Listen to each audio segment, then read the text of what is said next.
La troisième étape du Tour d'Oman a été modifiée à cause des conditions météorologiques compliquées à Oman. Donc seulement 76 km au programme entre Al Nassem Garden et Al Bustan. Et rapidement, 4 coureurs ont constitué l'échappée du jour. Anton Palzer de la Bora, David Delgado de Burgos BH, Mohamed Al-Waibi de Oman et Aria Funsavat de la Rurai Insurance.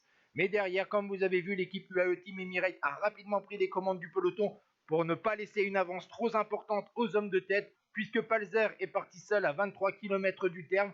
Derrière, la Soudal Quickstep est venue donner un coup de main à l'équipe UAE Team Emirates et Palzer est avalé par le peloton à une quinzaine de kilomètres de l'arrivée. Ensuite, encore un homme va tenter sa chance dans le final. Il s'agit du corps de l'équipe nationale Oman Al-Hasni, mais il sera bien sûr rapidement avalé par le peloton, emmené notamment par la formation Uno X de Alexander Christophe.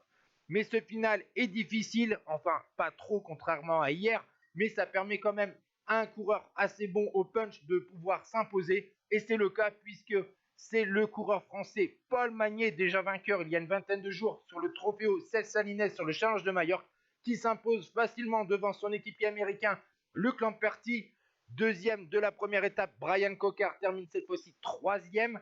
Et voici donc le top 10 de cette troisième étape raccourcie avec la victoire de Paul Magnier, la deuxième de la saison.